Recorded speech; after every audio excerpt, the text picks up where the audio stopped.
Esse podcast trata de temas como suicídio e violência. Se você é sensível a algum desses temas, talvez esse programa não seja indicado para você. O podcast é uma produção independente. Os interlocutores e suas opiniões não representam nenhuma instituição. Vestígios é um podcast sobre perícia criminal.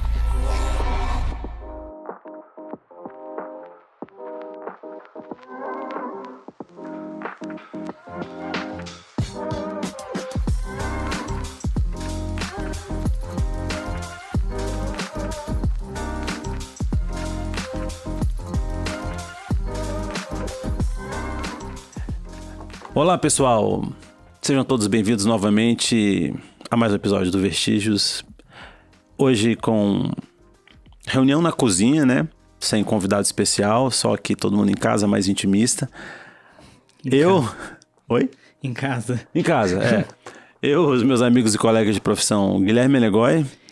Olá. E Vitor Costa. Oi. Estamos aqui para tratar de crime real hoje. Vamos discutir um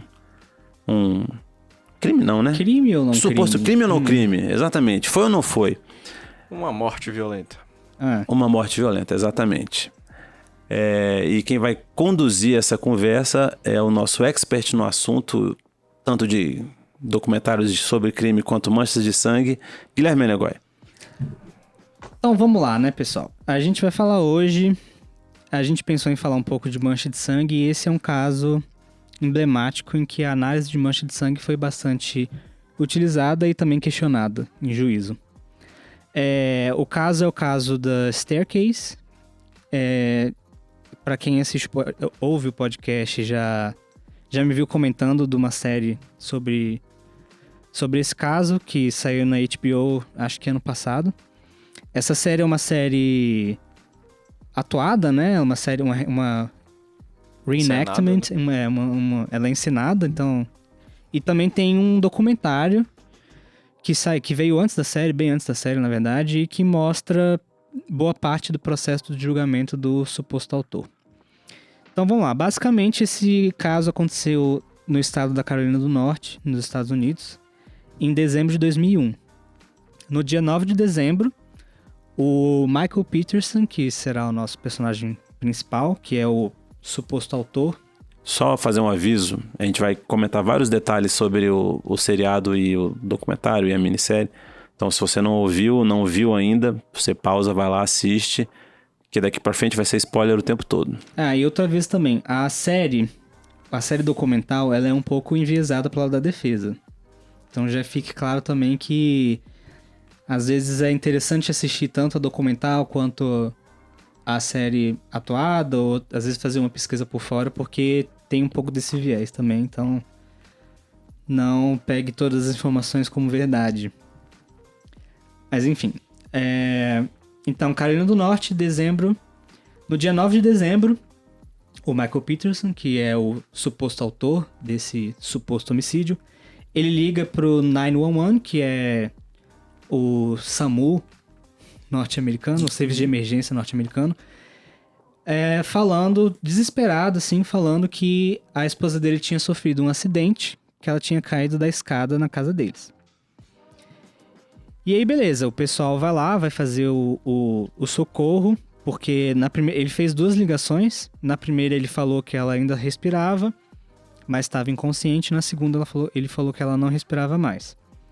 Enfim, o pessoal foi lá fazer o atendimento e viu que na região da escadaria que a vítima, que é a Kathleen, tinha caído, tinha muito sangue. Uma quantidade de sangue que eles acharam anormal para uma situação de queda. E aí o caso virou um caso de polícia. A polícia foi chamada para fazer a investigação criminal. E aí, basicamente, o resumo da história é essa. A vítima, ela tinha 7 feridas contusas significativas na parte de trás da cabeça. Lesões grandes mesmo. E a versão de queda da escadaria foi contestada principalmente por causa disso. Porque as pessoas achavam que uma queda não provocaria lesões tão significativas e que também não provocaria tanto sangramento. O laudo médico falou em Nos Estados Unidos é um pouco diferente, né? Que o Vitor me informou isso, que o médico legista, ele dá não só a causa da morte, né? Como também a maneira da morte, ou seja, se foi homicídio, se foi suicídio, se foi um acidente. E o laudo médico deu como causa da morte trauma contuso, né, na cabeça, e deu como a maneira da morte, que seria homicídio por espancamento. E isso pesou muito pro lado da promotoria, claro. Já ao lado da defesa, eles alegavam que, apesar dessas lesões contusas grandes na parte de trás da cabeça, e isso também tem várias outras lesões, tá? Menores na face, tem lesão no braço, tem uma lesão nas costas, enfim, tem lesões menores, mas as grandes mesmo, e as que provocaram o sangramento que levaram à morte, foram as da cabeça. Uhum. E a defesa alegava que essas lesões não eram acompanhadas de fraturas cranianas ou de outras lesões internas no cérebro, como edemas cerebrais, como hemorragia cerebral, e que isso seria incompatível com a hipótese da médica legista de que seria um espancamento. Uhum. Enfim, ele foi então a julgamento, né, pelo suposto homicídio da esposa dele, agora ex-esposa. E esse julgamento, ele foi marcado por várias disputas processuais, digamos assim, porque a defesa conseguiu comprovar em vários momentos que a promotoria fez algumas coisas bem erradas durante a execução do processo penal. Mas enfim, o grande cerne dessa questão processual, nesse caso, foi justamente a análise de mancha de sangue, e é por isso que eu e o Vitor, a gente pensou nesse caso para falar desse tema. E também porque é um caso bem interessante. Uhum. É interessante também que o documentário, ele acompanha o caso desde o começo. Não sei se foi uma questão de sorte, assim, que eles conseguiram fazer o contato com a família do Michael Peterson lá antes mesmo de vários reviravoltas acontecerem. Então parece Caramba. até que é uma coisa meio encenada, Montada, assim, né? Meio montada, porque vai acontecendo um monte de coisa durante o... Acho que pelo que eu vi, a iniciativa de fazer o documentário foi dele. Eu tinha ouvido Foi dizer... meio que encomendado por ele. Eu assim. tinha ouvido dizer que... Eu ouvi duas versões. Faz sentido isso aí. Eu ouvi dizer que foi coincidência, que o cara que fez o documentário, ele já trabalhava com coisa assim de criminalística. Ele tinha ganhado, acho que um Oscar pelo documentário anterior dele. Ele tava procurando outro projeto, ficou sabendo desse caso e quis fazer. Uhum. Eu já ouvi essa versão. E eu já ouvi a versão de que, de fato, ele teria encomendado porque as custas processuais eram muito grandes e teria sido uma forma dele arrecadar dinheiro pra pagar. É porque ao longo do documentário eles vão falando sobre o preço das coisas, né? Da defesa e tal, de contratar especialista e tudo mais. Porque vai acontecendo muita coisa, né, também. Sim. Que... Eu não sei se vale a pena entrar nisso, mas durante o processo várias coisas vão surgindo. Por exemplo, o Michael Peterson, ele tinha 4 filhos e mais uma outra filha, uma quinta filha que... Eu vou explicar. 2 filhos eram filhos biológicos dele com a ex-esposa, que não é essa que tinha morrido nessa questão da escadaria. Inclusive, essa ex-esposa, ela estava viva, ela morreu em 2021, e ela, durante todo o processo penal, ela estava do lado do Michael. Ela sempre falou que ele nunca teria feito isso, não seria capaz de fazer isso.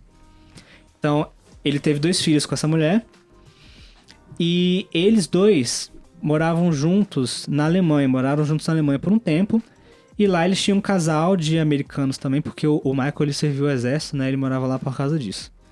E tinha um casal muito amigo deles lá, que o cara também era do exército, e ele tinha morrido em um conflito armado. E acho que 1 ano ou 2 anos depois dele ter morrido, a esposa dele também, que era amiga da família do Michael Peterson, também morreu. E essas 2 meninas, elas eram filhas biológicas desse casal, na verdade. E quando os 2 morreram, o Michael pegou elas pra criar, porque tava no testamento dele, do casal que tinha falecido, que eles queriam que o casal Michael e Patrícia, que era a esposa dele na época, cuidassem das meninas. E as meninas eram super novas, tanto é que, tipo, elas chamam ele de pai, e chamam de mãe a mulher que morreu, né, na escadaria e tal. Enfim, Tem esses 4 e tem uma 5ª filha, que é filha da mulher que morreu de outro casamento também. Mas que também por um tempo morou junto com o Michael e a Caitlyn. No começo, todos os filhos estavam do lado do pai. Inclusive essa 5ª menina. Mas essa menina, quando ela viu o laudo médico, e quando ela ficou sabendo da bissexualidade do pai dela... Olha aí, hein? Do pai, entre aspas, dela. Aham. Ela ficou contra ele. E vou explicar essa questão da bissexualidade. Porque durante o processo penal, eles descobriram alguns e-mails e fotos pornográficas no computador do Michael que eram de relações homoafetivas. E de ele conversando com gigolôs, basicamente. Então... De 26 anos, é bom que tenha a idade lá.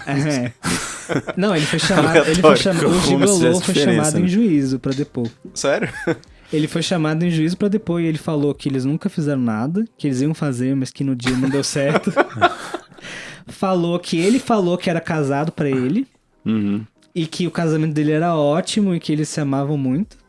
Sincerão, mas que ele queria fazer essa brincadeira aí. Mas que ele queria uma rolada. Isso. Uma coisa é uma coisa, outra coisa é outra coisa. Exatamente. Exatamente. Mas enfim, a promotoria usou isso meio que pra desacreditar. Era uma época também diferente, né? Que a bissexualidade era vista como era mais vista como uma perversão sexual. Diferente das épocas de hoje. Então usaram esse fato pra desacreditar a pessoa dele e também pra dar um motivo pro qual ele teria matado a mulher. Que no caso ela teria descoberto, eles brigaram e no calor do momento ele foi e matou ela. Apesar de ele falar que a mulher sabia que ele era bissexual e que, na verdade, ele nunca falou isso, não no documentário pelo menos, mas ficou implícito pelo jeito que ele fala, de que ela sabia e de que tinha um acordo entre eles de que, tipo, estaria ok você... Pegar homens. Fazer suas bagunças. Você é um bom pai, um bom marido. E, inclusive, também o cara fala que nos e-mails eles trocaram, ele deixou bem claro que, tipo, é só sexo, não quero relacionamento, não quero nada. A gente vai ter um amorzinho gostoso e depois disso você vai embora. Que nunca aconteceu, então o cara ainda ficou com o pau na mão. Que nunca chegou nem a acontecer, então não sei nem por que estamos falando, porque isso veio a júri, né? Você tá falando de pau, mas você não sabe se era ativo ou passivo, né? Também tem isso. E, não, ele fala. É porque eu não lembro agora. Que isso, velho? Ele fala um negócio, eu acho que ele ia ser o ativo, na real. Ele chega a falar, o cara no depoimento, ele fala na conversa que, tipo assim, ele tá lendo lá o que o cara escreve pelo e-mail, um negócio tipo assim, eu nunca recebi, eu tô com vontade de... Um negócio assim, ele deu a entender de que ele ia ser o comedor, tá? Entendi. Essa é a parte importante do podcast. Justo. Foquem nisso. Não, se tá acordado, quer saber se o cara era ativo. O sangue é da hemorroida que vai surgir depois, né? Que ponto chegamos. Mas enfim, isso foi só uma das coincidências coincidências ou não, né, entre aspas, que aconteceram no julgamento. Outra coisa que aconteceu também que foi bem esquisita é que essa mulher que morreu, que era a mãe das filhas biológicas dele, o jeito que ela morreu ela foi encontrada morta na base de uma escada, na casa dela na Alemanha, e a última pessoa que supostamente tinha visto ela viva era o Michael. Que isso, condena. Por mim, condena, velho. Mas o que acontece? A perícia de local na Alemanha, primeiro que no relatório deles fala que não tinha muito sangue, o que seria bem diferente desse caso da escada atual, né? Da escada 2001, não da escada 1900 não sei quantos. 80 e tantos na Alemanha. E... Nossa, peraí, perdi minha linha de raciocínio. E que o médico legista tinha dado como morte natural, que ele achou sangue no líquido cefalorraquidiano e que isso seria um indicativo de que ela tinha tido um AVC. E parece também que estava bem documentado que ela estava se queixando de dores de cabeça fortes alguns dias antes. Só um adendo, cara. Você falou dessa questão aí de tinha muito sangue e que lá também as pessoas, a equipe dos paramédicos acharam que tinha muito sangue para ser um homicídio e as testemunhas, e nesse caso da Alemanha que não, a defesa falou que tinha, a perícia falou que tinha pouco sangue. Eu acho tão estranho nessa questão do cara falar assim, tem muito sangue para isso, tem pouco sangue para aquilo. Porque primeiro que isso é subjetivo. O que é muito sangue, o que é pouco sangue, Tipo, é completamente Depois subjetivo. que a nossa percepção também, tipo, quando você vê um acúmulo de sangue, às vezes pode parecer que é muito, mas o volume que causou aquele acúmulo quando você coloca, sei lá, num recipiente, É pouco. você vê que parece pouco, né? Assim, engana a gente mesmo. É, e também de quem é o dono do sangue, né? Se você olha Sim. do seu sangue, sangue pra caralho. Sangue dos outros, você fala, E tem várias outras coisas que alteram a percepção, tipo luminosidade, se o sangue tá mais seco ou não, se ele tá coagulado ou não. E outra coisa também que é importante falar é que o volume de sangue ele não tá relacionado diretamente com a maneira da morte, digamos assim. Ele tá mais relacionado com a natureza do que foi lesionado, né? Tipo, por exemplo, essa lesão na cabeça, provavelmente a cabeça é uma área muito irrigada. E provavelmente, como elas foram extensas, eles pegaram vários vasos sanguíneos. Então, tipo, é natural que, nesse caso, tivesse sangrado muito. Sim. O que não significa que foi um homicídio, só por isso, entendeu? Se uma queda eventualmente fizesse as mesmas lesões, o que pode ser debatível se conseguiria ou não, a quantidade de sangue ejetado seria a mesma. É, exatamente. Ao passo que uma queda que não tivesse rompido tanto a pele, que, por exemplo, tivesse sangrado dentro da cabeça, mas que não tivesse um acesso para o sangue sair para fora do corpo, poderia não sangrar nada. É bem relativo. Sim. Isso também tem várias outras coisas que envolvem. Tipo assim, por exemplo, se a pessoa estava praticando uma atividade enquanto... No momento que ela morreu, digamos assim, ela estava correndo. Enquanto morria, né? Enquanto morria. Ela levou um tiro, ela estava correndo. É natural você também pensar que o volume de sangue que tá circulando no corpo dela é diferente. E que ele tá circulando mais rápido e que ele vai ser ejetado de uma maneira diferente do que se ela tivesse paradinha.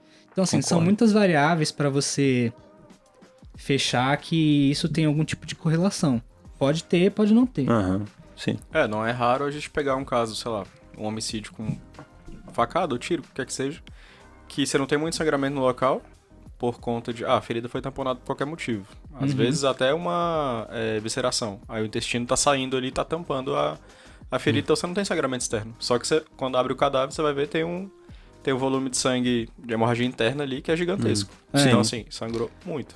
De maneira geral, quanto mais extensa é a lesão, a ferida aberta, né, que tem acesso ao corpo, mais vai sangrar. Então, por exemplo, uma facada também, que tipo, a ferida ela é relativamente mais... Ela é relativamente pequena, né? Ela costuma ser mais... Uma perfuração de facada, eu digo. Ela é mais profunda do que ela é comprida, né? Sim. Externamente. Então, às vezes, não sangra tanto. Às vezes, pode pegar uma artéria volumosa e sangrar muito. Já peguei, tipo, um local que foi uma facada só no pescoço da vítima e que, tipo, sangrou horrores porque pegou uma artéria... Calibrosa não tinha nada pra parar a hemorragia. Então a gente tira daí a primeira regra de boas práticas para análise de padrão de mancha de sangue, que é volume não se estima. Isso, exatamente. Não tem como você chegar num local, olhar para a quantidade de sangue e falar, eu acho que aqui teve um sangramento de X litros, isso não existe. Entendi. Assim, claro que existe pesquisa nesse sentido, né? Mas aí tudo feito em laboratório, não é algo que tem como você transpor diretamente para uma análise num local real, assim. Olhar aquilo e o sangue, volume de sangramento só tem como ser estimado mesmo durante a necropsia, que é quando você tira o sangue das cavidades do cadáver ali e mede aquilo. Entendi. Agora no local, no ambiente, não tem como você fazer isso. E acho que a máxima também da análise de mancha de sangue ela nunca é um meio por si só. Ela ajuda você a corroborar outras evidências que você encontrou no local. Mas dificilmente ela sozinha você consegue tirar conclusões definitivas sobre o que aconteceu. Então, por exemplo, se você chegar num local que tem muito sangue, por exemplo, você pode imaginar, tem bastante sangue, pode ter pegado uma área importante, tal, sei lá o quê. E às vezes você confirma isso depois no laudo cadavérico. Mas é isso, tipo, as coisas andam juntas, né? Não é tipo... Uma varize, por exemplo, estourada, pode sangrar pra caramba. E não é uma lesão que você pensa que é significativa no sentido de causar a morte, né? Mas, enfim. A gente, falando nesse aspecto da mancha de sangue também, a gente vai tentar disponibilizar algumas fotos do local, que é difícil você, né, imaginar, conceptualizar do que a gente tá falando, dos padrões, né? A gente já adianta também que a gente não tem muitas fotos, porque obviamente a gente não tem acesso ao laudo oficial. Então o que a gente conseguir, a gente vai colocar. Nesse aspecto também é interessante ver o documentário, porque eles filmam dentro da casa e tal. Então, tipo assim, vocês conseguem talvez ver melhor o que Vamos aconteceu. colocar no Instagram, né? Colocar no Instagram. Isso. É isso. Então, Quando se sair você esse tá episódio. curioso, dá uma olhada lá no nosso Instagram, tenta achar as fotos. Se você estiver dirigindo, ouvindo o podcast, você para, olha as fotos e depois continua, tá? Por favor. Mas enfim, a coincidência da... A mulher ter caído na escada. Do jeito que a moça esqueci, morreu, né? Eu lembro do sobrenome dela, é Ratliff, mas eu não lembro qual que é o nome dela. Eu acho que é Mrs. Ratliff. que é a mãe biológica das filhas adotivas do Michael, né? Que também teria caído da escada. Nesse caso, ela tinha até lesões contusas na cabeça e fraturas, nesse caso específico. Mas o exame de local fala que não tinha muito sangue. Entendi. Mas aí o que acontece? A promotoria fica sabendo disso e ela acha que tem... Ela quer vender a hipótese de que o cara é um serial killer da escada, tipo a Nazaré Tedesco. Ela aprendeu com a Nazaré e vai jogando a galera da escada. E é engraçado que você for olhar as coisas na internet e procurar sobre esse caso, tem vários, tipo, blogs, sei lá, coisas desse tipo, assim, revista, matéria e tal, que vende o cara como se fosse isso, tipo, o serial killer da escada. Conheço a história do... Não, tipo assim, cara, já olha tá só, condenado, né? Sim. E olha só que merda. Eu falei dessa Patrícia, que é a ex-esposa dele, que tava ao lado dele. Depois de... Isso em 2021, depois que tudo aconteceu, ela voltou a morar com ele, porque eles eram muito amigos. E eles já estavam mais velhos, então eles foram meio que morar juntos como colegas de quarto pra, né, passar a velhice numa companhia mais interessante. Ela morre em 2021 de um ataque cardíaco. No E pé as da pessoas escada. da internet acusam o cara de ter matado ela. Por quê? Porque ele ligou primeiro pro filho antes de ligar pro 911. Aí falaram, se ele quiser, que ele demorou de propósito pra mulher não ter atendimento e morrer. Então, assim, uma coisa que eu fiquei muito chocado também estudando sobre esse caso é ver o comentário das pessoas da internet. Porque tem uns negócios tipo assim, desde a primeira vez que eu vi ele, eu sabia que ele tinha matado, porque ele tem cara de psicopata.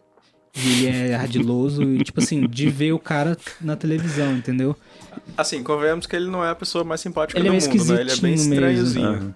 E o Mas documentário... mas assim, isso eu também sou, e nem por isso eu... Mas e o documentário faz um trabalho bem bom em querer fazer ele parecer tipo uma família, que a família dele é super unida e tal. Não sei se é verdade, mas o documentário faz parecer que ele é um ótimo pai de família. Entendi. Tanto é que, assim, acho que isso foi uma tese da defesa, né? Uma linha da defesa, e tanto é que eles usaram essa coisa da bissexualidade muito forte, acho que pra combater essa... Porque a defesa, ela conseguiu... O depoimento de todo mundo falava que eles eram um casal muito bom, maravilhoso. Tipo, a filha dele, se eu não me engano, a filha da mulher, né? Essa quinta filha que depois rompeu com a família pra ficar contra ele, na primeira vez chegou até a usar o termo alma gêmea. Falou que eles eram alma gêmeas e que, tipo... Ele salvou a minha mãe, porque todo dia eu via minha mãe chorando. Depois que ela conheceu ele, ele curou os ferimentos dela de outro relacionamento e tal. Então, assim, era meio que unânime de que o casamento deles era uma coisa a ser invejada. Então, esse negócio da bissexualidade justamente foi pra quebrar essa ideia de que, tipo, ó, não era tão assim. O cara tava querendo transar com o Michê aí no rolê. Mas isso até eu quero e meu casamento é ótimo. Tudo bem. Beijos, Maurício. Perguntar pra ele se ele vai deixar isso. Vai ser cortado. Mas essa outra mulher da escada. Eles conseguiram essa informação, eles acharam estranho, eles queriam fazer uma correlação entre os dois casos, falar que ele era um serial da escada. Eles conseguiram essa mulher era americana, então ela foi enterrada nos Estados Unidos, ela foi enterrada no Texas. Eles conseguiram a exumação dela, para ver se de fato ela tinha morrido de causas naturais. E o mais esquisito eles pagaram pro corpo ser transferido do Texas, depois da exumação, até a Carolina do Norte, para que a exumação fosse feita... A exumação não, né? Mas a necrópsia, a segunda necrópsia, fosse feita 18 anos depois pela mesma médica legista que tinha feito a necrópsia da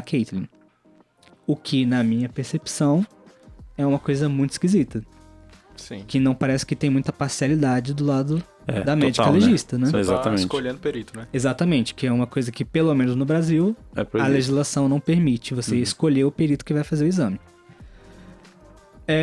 Enfim, adivinha o que ela achou? Que ela tinha morrido por Homicídio, lesões né? contusas por homicídio. Aí, ó. Então a promotoria usou também esse caso pra falar, ó, esse cara aí, ele tá fazendo isso em série. Ele aprendeu como fazer isso com essa primeira e fez na segunda. Uhum. Mas já tinha prescrito o caso. Ou seja, Ele dessa- não foi, da ele mulher não da foi, Alemanha? ele não foi julgado pelo caso dessa mulher. Ah, tá. Eles só usaram o caso dela. Na verdade, a promotoria nem afirmou nem usou o caso dela como, tipo, ele matou ela. Uhum. Usou do tipo, ele aprendeu como forjar uma morte na escada no caso dela, entendeu? Eles não chegaram a acusar ele de ter matado ela diretamente. Sim. O que é uma pilantragem de certa forma, né? Porque o cara não foi condenado e a galera já... Tipo aí, ó... E se você tá falando que, pô, você matou a outra e você aprendeu assim, então, tá, me julgue por isso. Tá? Exatamente. Como que você vai ignorar o fato de que ele matou a outra? Coisa que É uma mera formalidade, né? Tipo assim, o cara... só estou usando isso aqui como acessório para o outro julgamento. Mas vamos esquecer que ele matou a... Tipo assim, não vai ter um julgamento? E outra Exatamente. coisa que é muito bizarra é como a mídia trata isso. Porque durante o documentário você vê trechos de como foi veiculado na mídia na época. E, tipo assim, claramente, tipo, é um negócio, tipo, as apresentadoras falando, não, esse cara é um assassino, sei lá o que, sei lá o que. E aí, quando achavam uma prova que, às vezes, quebrava a teoria da promotoria, tipo, mas... Tipo, rapidamente, eles já davam, tipo, por exemplo... Eu vou aproveitar para entrar na parte da mancha de sangue. A promotoria, ela contratou um expert em mancha de sangue, que o nome dele é Duane Deaver. E esse cara é muito importante porque depois o Michael Peterson acaba sendo preso unanimamente, né, pelos jurados. E os jurados falam depois da entrevista que essa análise de mancha de sangue mais a foto da cabeça da mulher toda dilacerada foram os fatores principais para a condenação. Nem tanto esse rolê da bissexualidade, nem tanto o rolê da Rateliff, que foi a outra da escada, mas mais essa parte do sangue e a parte da medicina legal. E esse Duane Deaver, ele faz uma análise que eu vou falar como ela foi feita e o Victor vai dar o comentário dele sobre isso. Ele diz que foram pelo menos 4 golpes desferidos contra a vítima enquanto ela estava no chão. O padrão de mancha de sangue dizia isso para ele. Porque ele conseguiu, pelo padrão impactado, que é um padrão causado quando você impacta uma mancha de sangue, achar 3 pontos de origem. Pontos. Ele chama de pontos de origem. Que é basicamente o ponto em que o ponto que o impacto teria acontecido e espalhado aquelas manchas. Você consegue meio que dizer De onde o sangue veio. de onde o sangue veio. Só que ele fala em pontos de origem.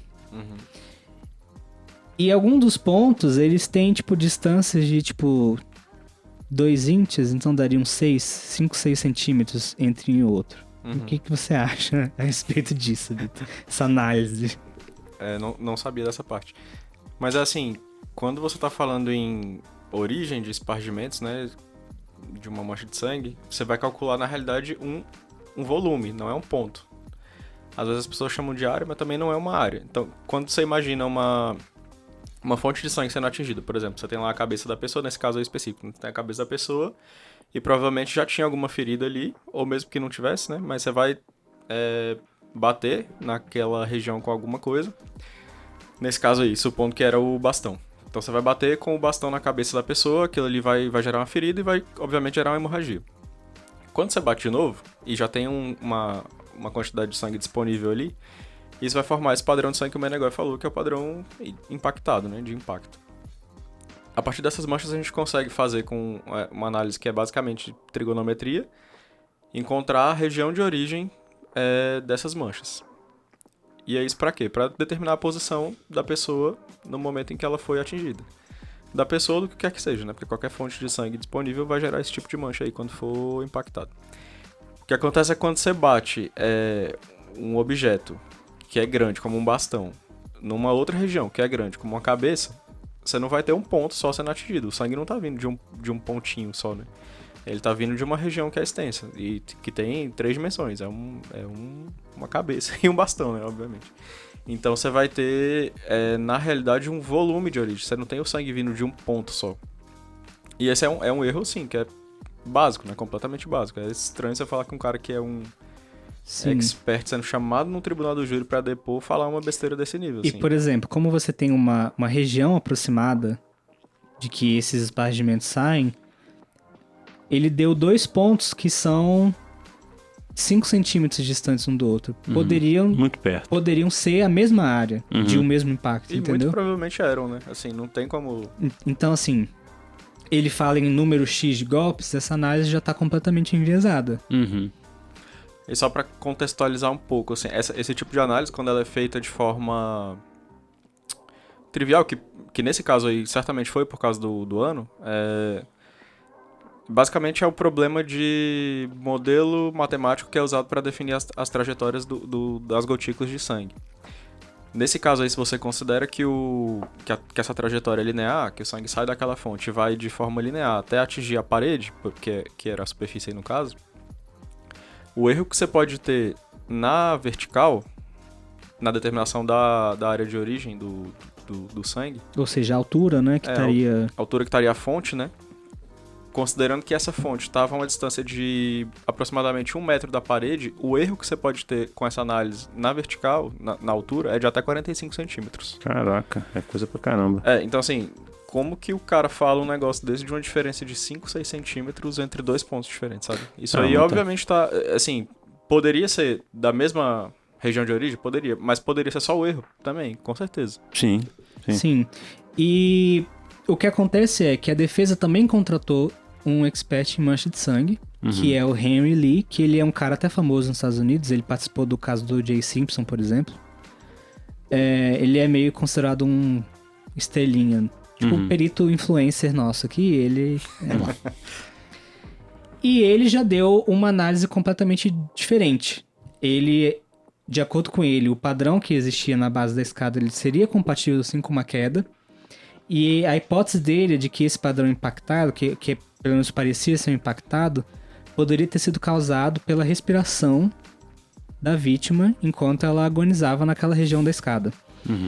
Esse padrão inspirado, ele é causado pela movimentação de ar, digamos assim, quando a pessoa expira. Ou seja, ela está respirando, ela joga o ar para fora do corpo e esse ar carrega com ele gotículas de sangue que já estão ali ou na boca, ou na face, ou até mesmo no pulmão, quando a lesão é no pulmão. E esse padrão, inclusive, não precisa ser da boca ou do nariz. Se, por exemplo, se tem uma lesão no pulmão que tem acesso para fora do corpo, o próprio pulmão pode fazer um padrão inspirado, de certa forma. Então ele fala que teria sido isso, teria sido ela já meio que lambuzada de sangue, respirando perto daquela parte da parede e fazendo esse padrão. E tinham essas duas linhas diferentes contestadas, né, uma com a outra. Uma outra coisa também que me chamou a atenção é que no depoimento desse Duane Deaver, que é o perito chamado pela promotoria, ele fala que ele não achou manchas de sangue na camiseta que o Michael estava usando no momento.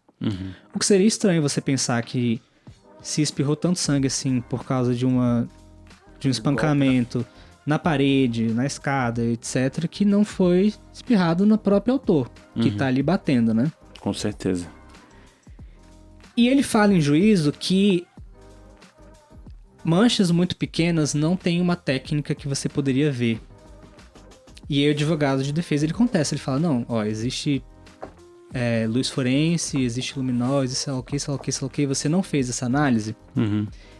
E aí ele volta atrás e ele fala, não, essa análise foi feita em laboratório e não acharam nada.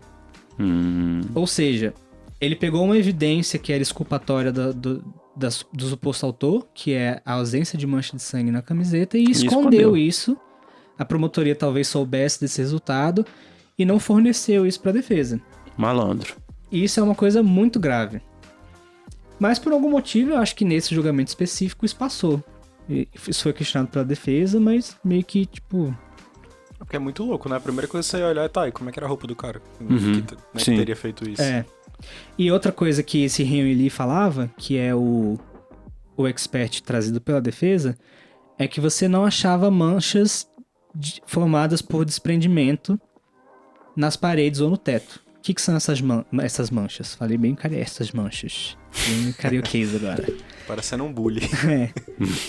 Essas manchas, elas acontecem quando, por exemplo, tem um objeto que está impregnado por sangue, você está mexendo ele, imagina que você está batendo em alguém com bastão. Esse objeto fica mexendo para frente e para trás, para frente e para trás. Então ele fica jogando, espirrando sangue para frente e para trás. Normalmente você vê esse sangue onde? No teto, em partes mais altas da parede, que acompanham mais ou menos o movimento que teria sido feito pelo objeto que você está usando para bater na fonte de sangue. E esse tipo de mancha não tinha em lugar nenhum na escada. Então, o que, de certa forma, fortalece a hipótese de que a pessoa ou não foi espancada ou não foi espancada naquela região. Né? Mas, enfim. Acaba que, depois de tudo isso, também outros experts participaram. Teve um expert em biomecânica que participou pela defesa, que falou que seria possível sim ela ter escorregado, caído, batido a cabeça, aí tentado se levantar de novo, escorregado no próprio sangue, tanto é que ela tinha sangue no pé dela, e batido de novo a cabeça e tal, e ficado agonizando ali. Ele falou que seria possível.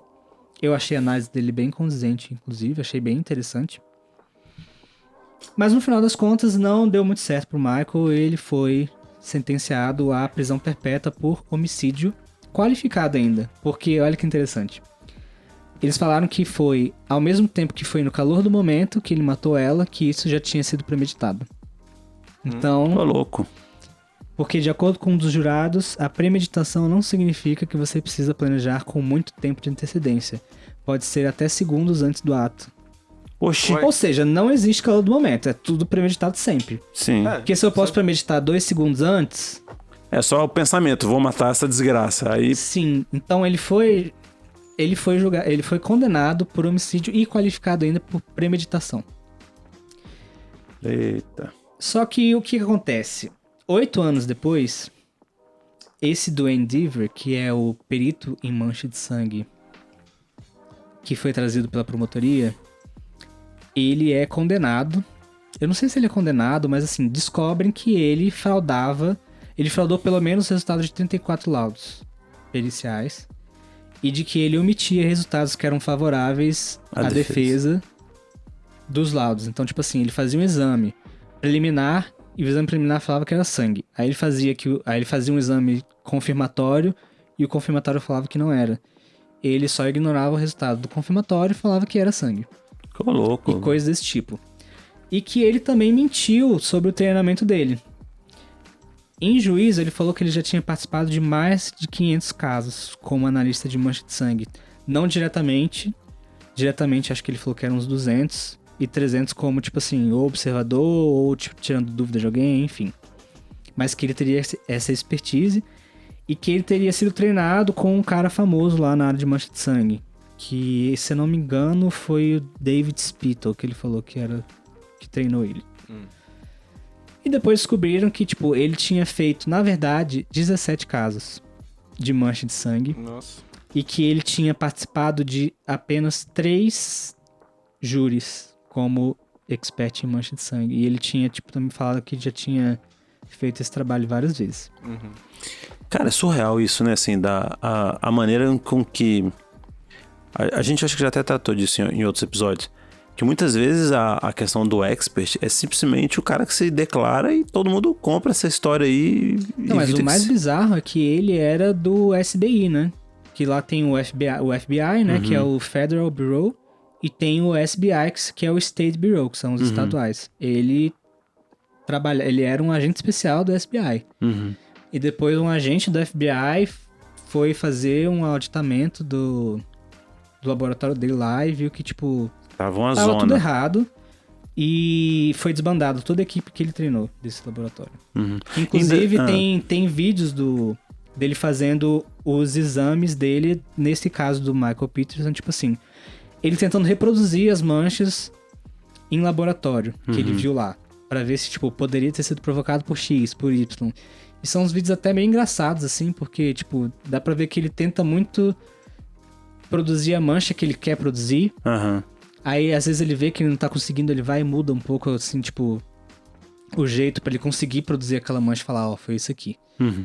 E tem um momento, porque isso não aparece no documentário, mas uma das manchas que foi consideradas mais importantes pro julgamento foi um espargimento de sangue que foi encontrado na parte interna da bermuda do Michael. Uhum. E que, de acordo com esse do Endeavor, isso só poderia ter ocorrido se ele tivesse em cima da vítima, ela no chão, e ele batendo nela Uhum. numa posição superior à dela. Mas, claro que isso não é verdade. Por exemplo, uma pessoa que pisa numa poça de sangue poderia produzir um espargimento na parte interna da... Sim. Uhum. E tinha sangue o suficiente para ser pisado Pra lá. que isso acontecesse. E outra coisa é que, assim, pelo que você falou e pelo que eu me lembro também, eu acho que esse espargimento era tipo um único espargimento. Era um único espargimento. Né? Era uma gotinha apenas. E é uma outra coisa que a gente não faz nas áreas de Você não sangue. pode fazer nunca. Uma mancha só não é nada, nunca. Uhum. Você não tem um padrão com uma mancha só. Uma mancha só não significa nada. É. Então, assim, não tem como eu olhar pra apenas uma manchinha e falar, isso aqui é um padrão X. Não, um espargimento ele pode ser encontrado em diversos tipos de padrão de mancha de sangue. Gente, não é demérito você falar que você não consegue falar uma coisa. Sim. Porque você não consegue. Se você não consegue, você não consegue. Uhum. Não é tentar ficar explicando uma coisa que não dá pra explicar, ou que tem várias explicações. Mas, muitas enfim. vezes o que a pessoa quer, né? A pessoa que fala assim, ó, tipo, a acusação quer, ou às vezes até a investigação, é alguém que fale, né? Por isso que é o problema, que o perito ele tem que bater o pé e falar, não vou falar, não sei, não falo, não afirmo, e quem estiver afirmando tá de sacanagem.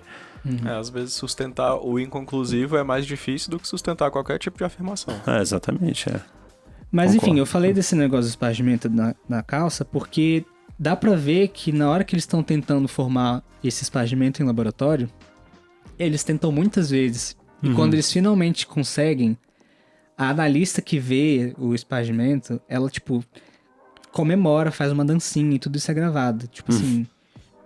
Tem uma dancinha, cara. E isso é muito, muito esquisito. Muito errado, né? Porque a perícia, ela é isenta, não tem que ficar comemorando que eles conseguiram a condenação da pessoa.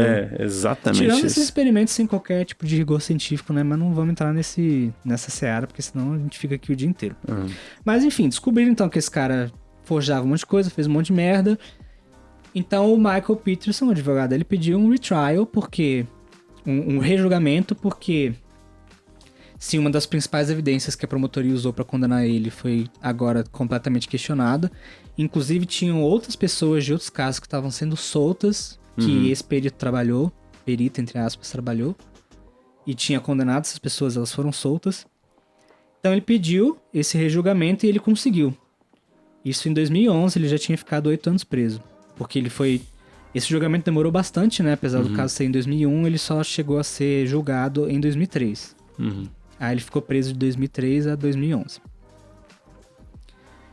Só que aí ele não quis fazer o julgamento de novo. Porque, de acordo com ele falou que ele não confiava mais no sistema de justiça norte-americano. Porque, tipo, a promotoria trouxe coisas pessoais da vida dele que, em situações normais, você esperaria que não fossem admissíveis na corte, né? Tipo, esse negócio da bissexualidade talvez não tinha nada a ver com nada, né? Tipo, enfim, esse negócio também da outra mulher que morreu na escada, às vezes não teria que ser trazido pra esse julgamento específico.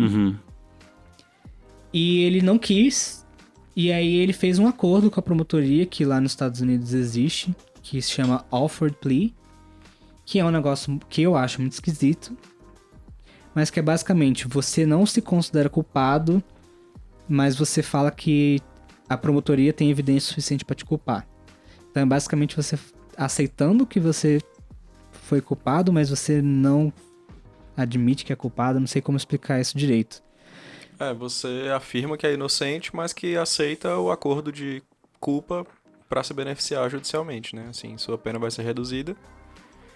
E aí você vai se beneficiar disso, porque a sua pena vai ser menor do que se você fosse condenado. E aí você não precisa passar pelo julgamento, que o processo todo de passar por um julgamento também é meio traumático, ainda mais nesse caso aí que ele tava, né, já desconfiando do sistema Ele gastou obviamente, horrores de dinheiro, né? ele Porque tava teve quebrado, que ir né? pra Mostra Alemanha, teve que voltar Sim. da Alemanha, teve que exumar o corpo da mulher, teve que trazer o corpo do Texas pra sei lá o quê. Tudo Uhum. isso são custas processuais, né? Que como ele perdeu, né? Não, e ele teve que pagar. Todos esses analistas aí É. que foram contratados pela defesa, ele pagou E não é barato. grana demais. Inclusive, quando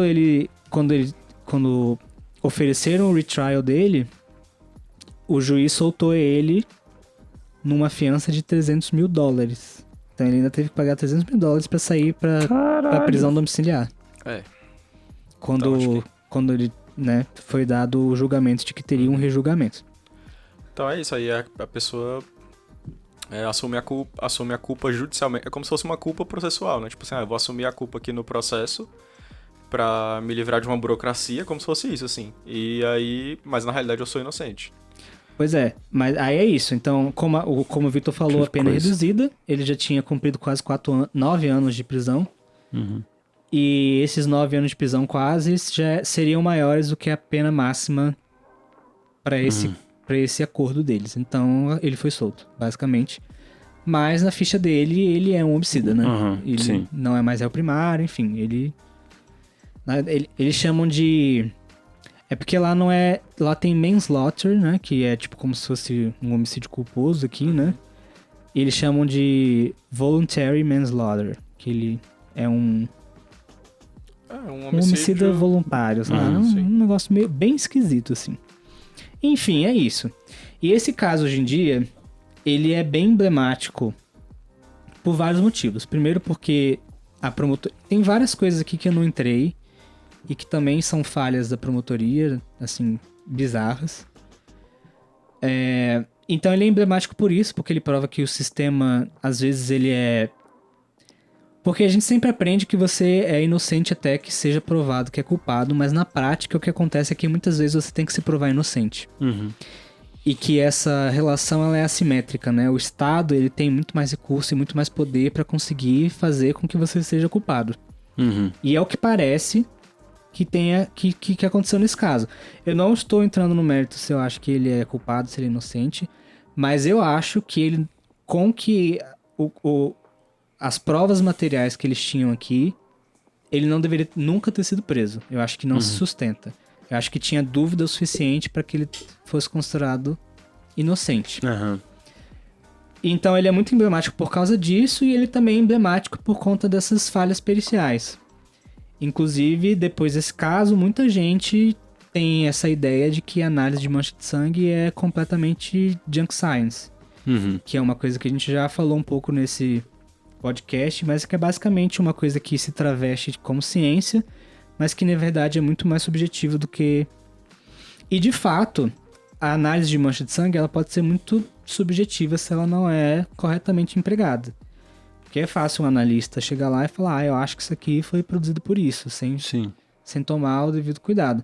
Mas é por isso que é o que a gente falou aqui. A análise de mancha de sangue ela também é acessória a outras coisas. Uhum. Você nunca vai...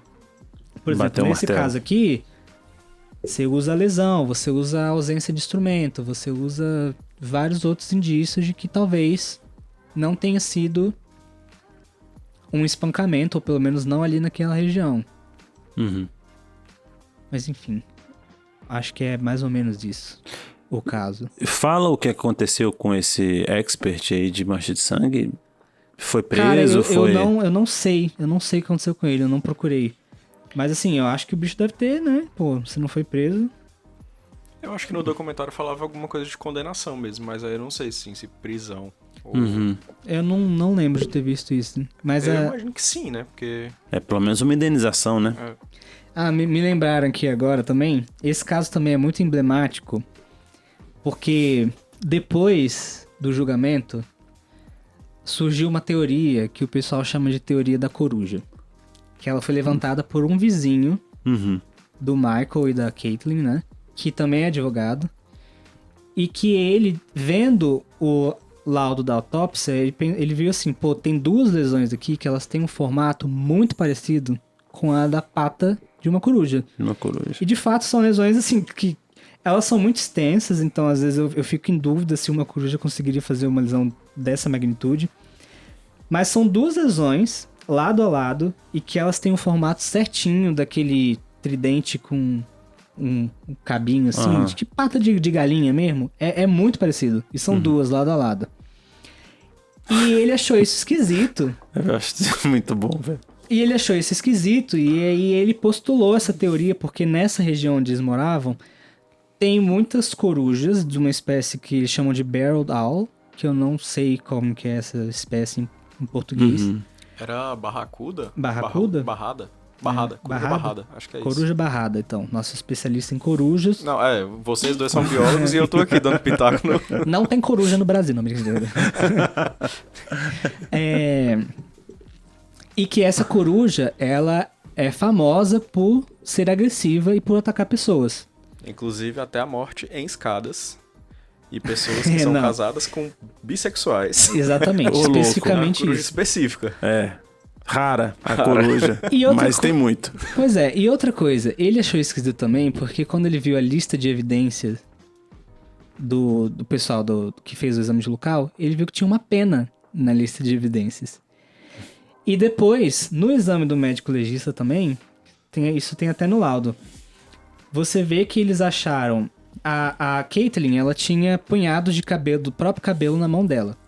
Esses cabelos, eles foram arrancados com a raiz inteira, ou seja, dá pra saber que eles foram arrancados, eles não caíram naturalmente. E que junto a esses cabelos também, uma análise microscópica achou penas microscópicas que nem todas as espécies de ave de rapina têm. Que essa coruja tem. Não parece... E pelo que eu entendi, não é tão comum ter esse tipo de pena. Porque essas penas ficam mais pé da pata e tal. E também acharam, tipo, galhos entre esses cabelos. Pedaços pequenos de galhos. Então, o que esse cara falou? Outra coisa também que eu não comentei é que tinham algumas manchas de sangue na parte de fora da casa. Na porta tinha um contato e acho que no caminho que levava até a porta tinha uns 2 ou 3 gotejamentos. Era coisa pouca, assim. E que até então ninguém tinha explicado de onde saíam essas manchas de sangue. Porque todas as outras manchas estavam naquela parte da escada lá. Mas como que você tem mancha de sangue fora da casa? Você poderia pensar em contaminação da cena, que alguém passou ali, depois encostou, né? Tipo, às vezes até o pessoal do salvamento foi manipular o corpo, depois ficou sujo, passou ali, encostou, sujou também. Isso pode acontecer. Isso acontece muito, na verdade. Infelizmente. Mas que essa teoria da coruja também ajudaria a explicar. Porque por essa teoria ela teria sido atacada fora da casa. Aí a coruja estaria ali meio que emaranhada nos cabelos dela. Ela segurou ali a coruja pra tentar tirar, ficou lutando ali, entrou dentro da casa.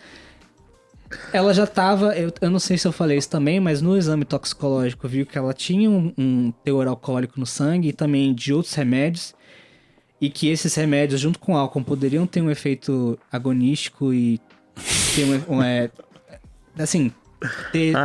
aumentado. Ela tava meio chapada. Chapada assim na tua cara. Ela tava meio chapada. Por uma coruja. E que ela teria caído na escada e pronto. E morrido ali. Ai, velho. Que morte indigna. E isso também justificaria por que ela tem lesões na cabeça, mas não tem fratura ou não tem hematoma, não tem nada.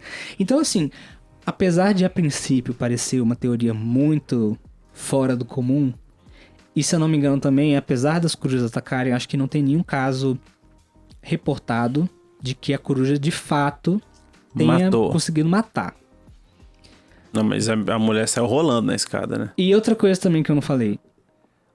A defesa disse que eles acharam evidências de que a causa da morte original não era de espancamento, era de choque hipovolêmico, ou seja, a perda de sangue. E que a médica legista teria sido meio que forçada, entre aspas, a mudar o diagnóstico dela pelo chefe dela para espancamento. Isso aí eu já não sei se é verdade, eu não vi nenhum documento nesse sentido. A defesa que alegou isso disse que encontrou uns documentos que tipo, essas anotações que você faz preliminares que falava isso. Enfim.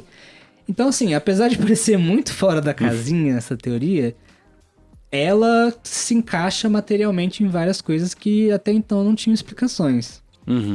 Então, essa teoria ela nunca foi a juízo, então a promotoria também nunca teve a oportunidade de contratar pessoas para rebater essa teoria, né? Porque quando ela foi postulada, já tinha acontecido tudo. Mas pelo que eu vi, vários experts em ornitologia falaram que, tipo, seria possível que isso acontecesse. Inclusive que as lesões contusas pequenas na cara dela, que ninguém em momento nenhum soube explicar, poderiam ser do bico da ave atacando a mulher. Então, assim, uma coisa muito doida. Muito doida. Eu vi esse documentário tem tempo já, né?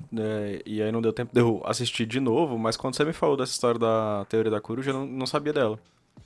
E aí eu fui procurar o documentário de novo, e eles adicionaram um trechinho lá. De uns 3 ou 4 minutos. Tem tipo um trailer, é como se fosse um trailer, mas ele fala a teoria da coruja. Aí tem alguns depoimentos curtinhos, assim, tanto do advogado quanto do cara que trouxe essa teoria. E ele fala que a teoria foi apresentada pra ele um dia antes do julgamento, acho que foi um negócio desse. Que esse cara levou pra ele essa informação de que poderia ter sido isso, né? E aí não deu tempo de incluir nem nada. Só que, pô, eu fiquei pensando, essa análise que foi feita dos cabelos que estavam na mão dela,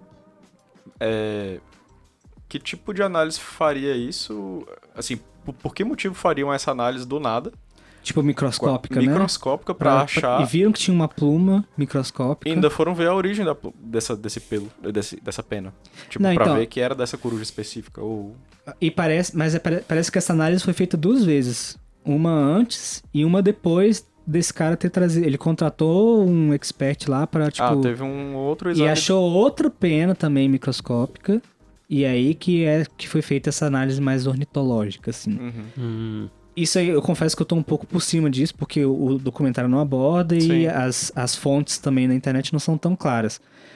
Mas pelo que eu vi, parece que tem uns 3 ou 4 ornitólogos, assim, de renomados que, tipo, que estudam esse tipo de ave de rapina, que falaram que, tipo, é possível que isso tivesse acontecido. E que, na verdade, seria uma combinação das duas coisas, né? Tipo assim, parte das lesões teria sido por uma eventual queda, que ela já tava meio chapada, ela tava perdendo sangue, ela tava sendo atacada. As pessoas não descartam de que ela teria, de fato, caído na base da escada e possivelmente batido a cabeça. Porque aquela configuração das manchas de sangue ali exige algum tipo de movimentação e uma dinâmica específica ali, naquele local. Na escada. Também, na escada. Inclusive, é o Então que não o cara pode ter sido só, tipo... O cara da biomecânica, ele fala isso, porque o jeito que a escada é configurada, os degraus são muito pequenininhos. Então, tipo assim, pra uma pessoa ficar em cima dela, na verdade, você fica em vários degraus diferentes, em vários níveis diferentes. Você fica meio sem jeito ali, então é natural que tenha bastante movimentação e que tenha... Né, e que nessa movimentação você altere as manchas. Porque uma coisa também que a promotoria alegou é que ele tinha tentado limpar porque tinha evidência de manchas meio que esfregadas, assim, entendeu? Então tipo assim, tem muita coisa aqui que eu não entrei porque acho que é muitos detalhes e tal. E tem coisa também que eu não sei porque eu não tenho acesso ao lado original. Então são informações que eu tive da internet e dos documentários, que como eu falei, são um pouco tendenciosos, né? Mas enfim, é um caso muito interessante. É difícil a gente ver casos assim que a análise de mancha de sangue é tão... tão reveladora. Definitiva, né? E definitiva, assim, às vezes ela é muito relevante, mas às vezes ela nem é comentada assim no julgamento. Sim. Tipo, de ter que chamar experts nessa área pra falar, e falsos experts também. Então, tipo... Cara, eu achei muito interessante, eu recomendo assistir a documentário e a série também, pra ter uma perspectiva diferente. Uma das coisas que eu achei interessante quando eu assisti o documentário é que essa parte que ele contrata os especialistas, contrata o Lee, que você falou de mancha de sangue, ele contrata o Spitz também, né, na área de medicina legal. Sim. Cara, eu achei que... Eu tive a impressão de que eles foram contratados e eles também falam o que você quer. Assim... Entendi. Você tá pagando, você vai ter análise Fiquei com essa impressão forte, isso porque assim, de que... o Spitz, né, tipo, pelo menos na área de medicina legal, é um cara muito famoso, assim. Não, é uma mega referência. Inclusive, eu fiquei tristão depois que eu assisti o documentário, que eu falei, nossa, o bicho tá se vendendo assim. Eu acho que o que pode rolar é que não é que o cara vai falar o que você quer, mas você pergunta de um jeito que a resposta favoreça a sua versão. Então, os caras perguntam assim, é possível que esse mesmo padrão de ferimento seja formado por um rolamento na escada? A pessoa vai responder que sim, que é possível, né? Então, mas é meio que isso, né? Você chega com a resposta pronta e você tem que dar um jeito de encaixar ali a sua Porque, As por suas exemplo, evidências naquela teoria. Né? a análise Sim. do Lee eu achei super, assim, os pontos que eles mostraram eu achei bem plausível, assim. Claro que você pode depois fazer questionamentos a mais. Tipo, beleza, você acha que foi inspirada? Você viu se tinha saliva, viu se tinha... O ponto é o que eu acho que assim, Bolejar. eu acho que a postura dele é diferente nessa situação do que seria numa situação normal de uma perícia Em que ele tá fazendo a perícia, em né? que ele tá sendo, em tese, imparcial, assim, tipo, igual a gente aqui. Você é chamado pra fazer um local de crime, você vai fazer com Sim, uma mentalidade X. mas me dá uma graninha pra você ver se mas eu você é chamado por viro alguém que tá te rápido. pagando, que quer Brincadeira. que você defenda o ponto tal, eu acho que muda um pouco. E Assim, é não isso, deveria, né? E é isso, porque Mas- você não precisa mentir. É só você escolher bem o jeito que você vai passar uma informação. Ou Não, omitir alguma outra informação. Não, eu acho que um pouco antes disso até, porque às vezes você não é contratado para examinar a situação, né? Você é contratado para detectar o erro no exame alheio. Então, assim, se a pessoa quer derrubar um laudo que é muito prejudicial a ela, às vezes ela contrata um período para falar, cara, o que ele fez de errado aqui? Sim. E assim, eu entendo que não há conflito ético nesse caso. Você fala, olha, tal e tal coisa no laudo deles estão errados. Porque, Não, certamente. Sim. porque também todo mundo tem direito a um julgamento justo e isso passa por uma prova pericial bem elaborada, né? Uhum. E também assim, muitas pessoas têm essa noção de que a gente faz coisas muito geniais, quando na prática, não, nossos procedimentos eles são muito bem sedimentados, né? Então a gente faz geralmente sempre a mesma coisa da mesma forma, justamente para não cometer esse tipo de erro Sim.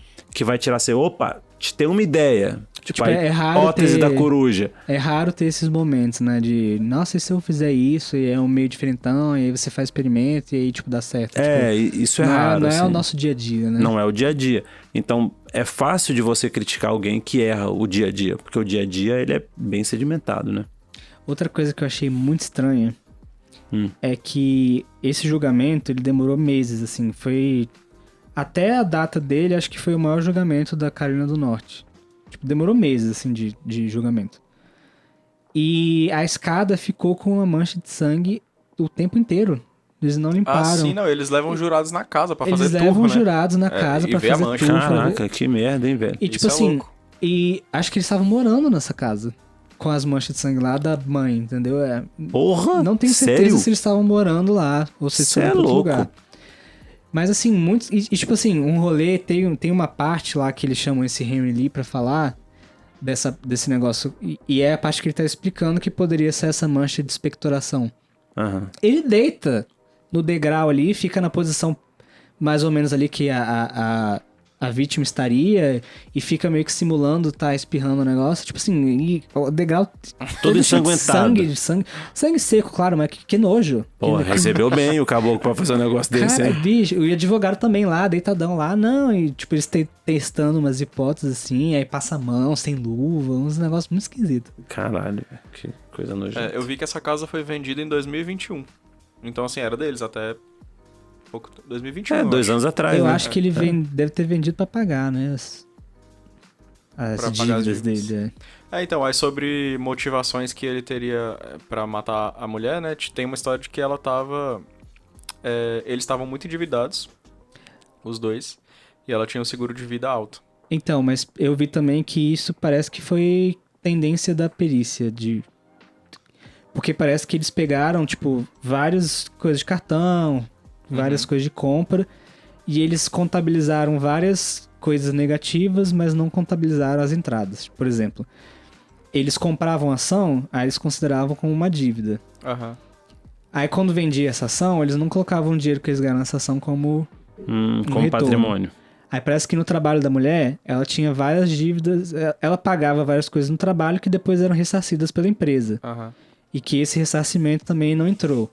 Entendi. Então parece que quando a defesa foi fazer uma análise dessa auditoria, eles viram vários erros e eles viram que, tipo, na verdade, o net worth lá da família era, tipo, de mais de R$1,5 milhão, considerando tudo.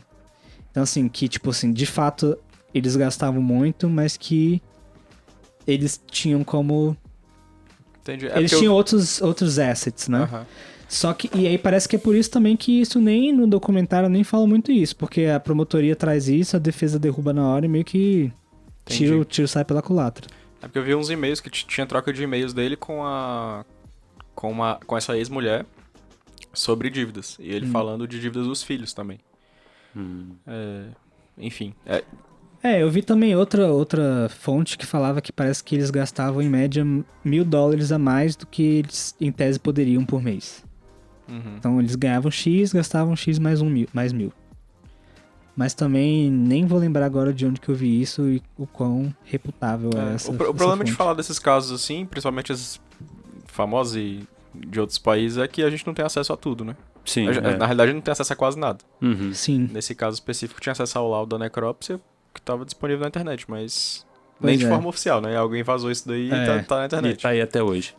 Mas é por isso que eu falo. Eu não vou entrar no mérito de culpado e inocente, mas com o que me foi apresentado, eu achei muito absurda essa condenação. Tipo, não acho que tinha que ter acontecido. Não deveria ter rolado. Então é isso, então solta, né? O Menegói falou. Já tá solto, já. Então Cancela solta. a condenação. Pede desculpa, foi mal aí. É. Já Tava tá doidão. solto e já matou a ex. É mesmo. De ataque Porque cardíaco. não ligou, de ataque cardíaco. Fez o ataque cardíaco nela. Tá, eu acho muito bom, né? Porque o médico legista pode botar no laudo dele lá nos Estados Unidos. Causa da morte, ataque cardíaco. Maneira da morte, homicídio. Omissão de socorro. Gente, mas Omissão de socorro, portanto, homicídio. é que se você entra nesse buraco, ele vai, Tipo isso. ele vai ficando cada vez mais fundo. Porque, tipo, o filho mais velho dele, que durante todo o julgamento tava do lado dele, quando a mãe morreu, a mãe biológica, que era essa ex-esposa, em 2021, ele fez um vídeo que tem no YouTube, se você procurar, você acha, dele falando, tipo, que quem tinha matado era o pai e que agora ele via que o pai tinha matado todas as mulheres. Sério? Caraca. Só que ele fala de um jeito muito eufórico, que parece muito que ele tá muito alterado. E ele, tipo, andando pra lá e pra cá, perambulando e falando meio eufórico. E ele fala que ele tinha muitos problemas com bebida, que agora ele tá tantos anos sem... Eu acho que bebida e droga, e tá muitos anos sem... sóbrio e tal. Aí você fica pensando, você tá sóbrio mesmo? Você... tipo assim, é um rolê muito esquisito. Que isso. Que faz parecer que talvez a família não fosse tão... Tão realmente ajustada. tão bem estruturada. Família tradicional americana. Mas é isso. Falamos um pouco sobre o caso, sobre o mancha de sangue. Você acha que tem mais alguma coisa pra gente comentar? Acho que é isso aí. Assistam a série e decidam. Culpado ou inocente. Sim. Qualquer E- discordância, avisa a gente. Fala pra gente o que vocês acham. Isso. E é Então isso. é isso, galera. Valeu. Um beijo. Valeu, gente. E cuidado com a escada. Beijo sangrento. E com as corujas. É.